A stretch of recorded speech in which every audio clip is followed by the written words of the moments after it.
A verdade sobre a reforma da Previdência de Temer. O ataque ao povo trabalhador. O que foi a reforma da Previdência de Temer? A chamada reforma da Previdência, proposta por Michel Temer em 2016, através da PEC 287, foi apresentada ao Brasil como uma medida de responsabilidade fiscal necessária para salvar o sistema previdenciário do suposto colapso. Temer, recém-chegado ao poder após o impeachment de Dilma Rousseff, colocou esse tema como prioridade de governo, amparado por uma massiva campanha midiática que repetia a exaustão: se nada for feito, seus filhos não terão aposentadoria. O que parecia uma mensagem de cuidado com o futuro, na verdade escondia uma dura realidade. Tratava-se de uma reforma construída sob medida para atender os interesses da elite financeira, dos bancos e dos fundos de previdência privada. Enquanto o governo insistia no discurso do déficit, estudos independentes mostravam que a Seguridade Social, quando considerada em sua totalidade, não era deficitária, mas vítima de desvios e de um modelo fiscal injusto. Ou seja, o objetivo não era salvar a Previdência, mas sim desmontar o Pacto Social da Constituição de 1988 e transferir responsabilidades do Estado para o mercado. Essa é a chave para entender o projeto de Temer. Não um ajuste neutro, mas um ataque direto ao direito do trabalhador de envelhecer com dignidade. O contexto político, a crise como justificativa. Para entender por que essa reforma surgiu, precisamos olhar para o contexto. Temer assumiu a presidência após um processo conturbado de impeachment, sem legitimidade popular e com índices baixos de aprovação.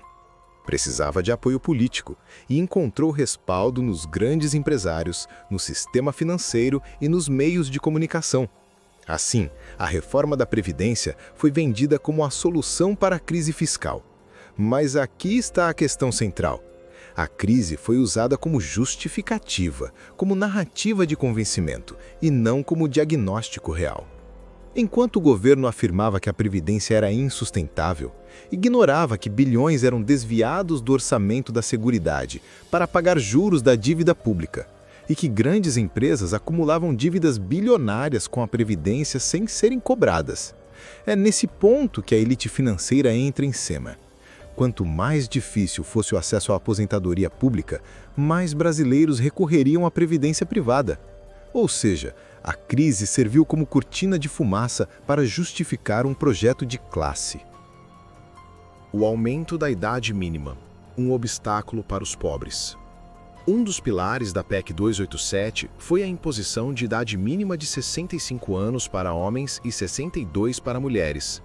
Esse ponto foi apresentado como um alinhamento do Brasil aos padrões internacionais, mas a realidade é que não somos comparáveis à Europa ou ao Canadá. No Brasil, a expectativa de vida é desigual. Em bairros ricos de São Paulo, pode ultrapassar os 80 anos. Em regiões periféricas do Nordeste, mal chega aos 65. O que isso significa? Que milhões de trabalhadores pobres nunca chegariam a se aposentar. Pensemos em um pedreiro, uma faxineira ou um cortador de cana. Todos esses profissionais têm jornadas exaustivas e desgastantes.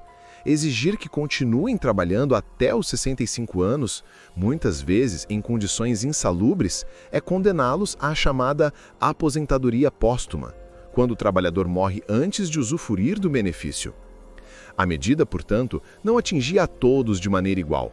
Criava uma barreira cruel justamente para quem mais precisava da previdência. O tempo de contribuição, uma armadilha social. Além da idade mínima, Temer propôs um aumento drástico no tempo de contribuição. Para ter aposentadoria integral, o trabalhador precisaria de 40 anos de contribuição ininterrupta. A exigência mínima subia para 25 anos.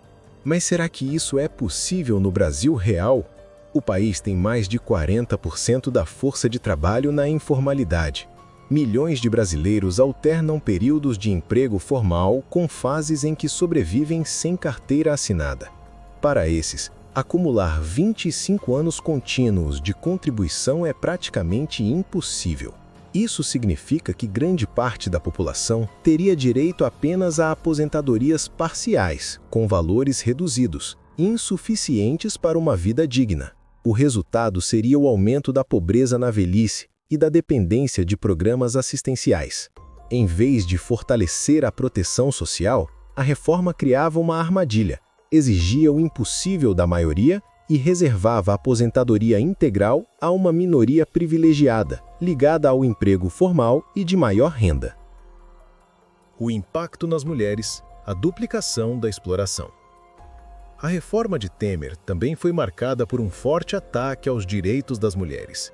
Embora tenha mantido uma diferença de 3 anos na idade mínima em relação aos homens, a medida não reconhecia a desigualdade estrutural que atinge as trabalhadoras. No Brasil, as mulheres recebem salários menores, enfrentam mais desemprego e acumulam jornadas duplas e triplas: trabalho formal, cuidado dos filhos e trabalho doméstico não remunerado. Exigir que elas contribuíssem por 25 ou 40 anos era ignorar essa realidade concreta. Pior ainda, nas regiões mais pobres, onde o trabalho formal feminino é escasso, muitas mulheres sequer conseguiriam comprovar os requisitos mínimos. Isso significava, na prática, condená-las a uma velhice sem aposentadoria ou a depender exclusivamente do benefício de prestação continuada, constantemente ameaçado de cortes. A reforma não só ignorava a desigualdade de gênero, como a aprofundava, ao impor regras que penalizavam ainda mais quem já vivia sob exploração. O campo e a informalidade. Trabalhadores invisíveis. Um dos setores mais atingidos seria o da agricultura familiar e do trabalho rural. A Constituição de 1988 reconheceu a especificidade do campo, garantindo aposentadoria diferenciada, já que a atividade rural é mais dura e desgastante. Mas a PEC 287 buscava aproximar as regras do campo às da cidade, exigindo contribuições individuais mais rígidas e tempo semelhante de contribuição. O problema é que muitos agricultores vivem em regime de subsistência, sem condições de pagar contribuições mensais regulares. O mesmo vale para trabalhadores informais, que representam quase metade da força de trabalho. Para eles, alcançar 25 ou 40 anos de contribuição seria uma meta inalcançável. O resultado seria o abandono previdenciário de milhões de brasileiros invisíveis, condenados a envelhecer sem proteção social. Essa escolha revela a face elitista da reforma. Ela foi desenhada a partir de uma visão urbana e de classe média, completamente distante da realidade de quem trabalha no campo ou na informalidade. O benefício reduzido, a desvalorização da velhice. Outro ponto cruel da reforma era o cálculo dos benefícios. A aposentadoria integral só seria possível com 40 anos de contribuição. O valor seria calculado a partir da média de todos os salários, sem descartar os mais baixos. Isso significava que a maioria se aposentaria com rendimentos reduzidos muito inferiores ao último salário. Para piorar, havia proposta de endurecimento no acesso ao benefício de prestação continuada, pago a idosos em extrema pobreza. Ou seja, tanto a classe trabalhadora quanto os mais pobres estariam em risco. Essa lógica tratava a velhice como um custo fiscal a ser cortado e não como uma fase da vida a ser protegida. O recado era claro: quem conseguiu envelhecer com dignidade, ótimo. Quem não conseguiu, azar. Na prática, a PEC transformava a aposentadoria em privilégio e desvalorizava o direito conquistado por toda uma vida de trabalho. Quem ganhava com a reforma? O mercado financeiro. Diante de tantos prejuízos para os trabalhadores, resta perguntar: quem ganhava com essa reforma? A resposta é simples: o mercado financeiro.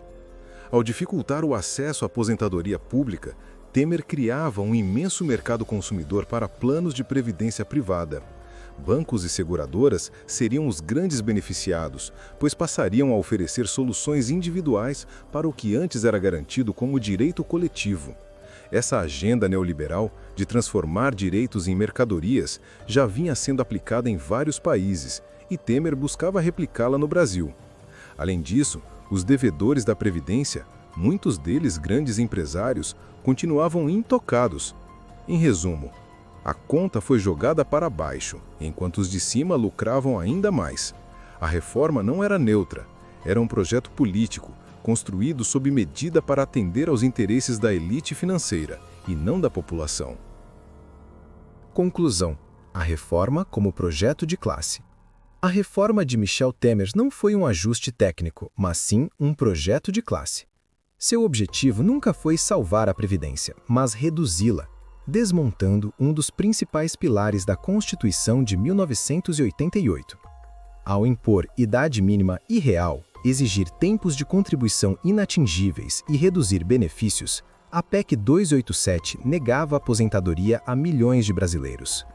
Seu discurso era o da responsabilidade fiscal, mas a prática era a irresponsabilidade social. Em vez de cobrar os grandes devedores e enfrentar os privilégios do capital, Temer preferiu atacar o povo trabalhador. Embora a proposta não tenha sido aprovada em sua totalidade, ela deixou marcas, consolidou a ideia de que a Previdência é insustentável e abriu caminho para reformas ainda mais duras, como a de 2019, no governo Bolsonaro. Essa trajetória mostra que o ataque à Previdência não é pontual, mas parte de uma estratégia maior de desmonte do Estado social. Por isso, denunciar a reforma de Temer é também um chamado à resistência, para que o direito de envelhecer com dignidade não seja transformado em mercadoria.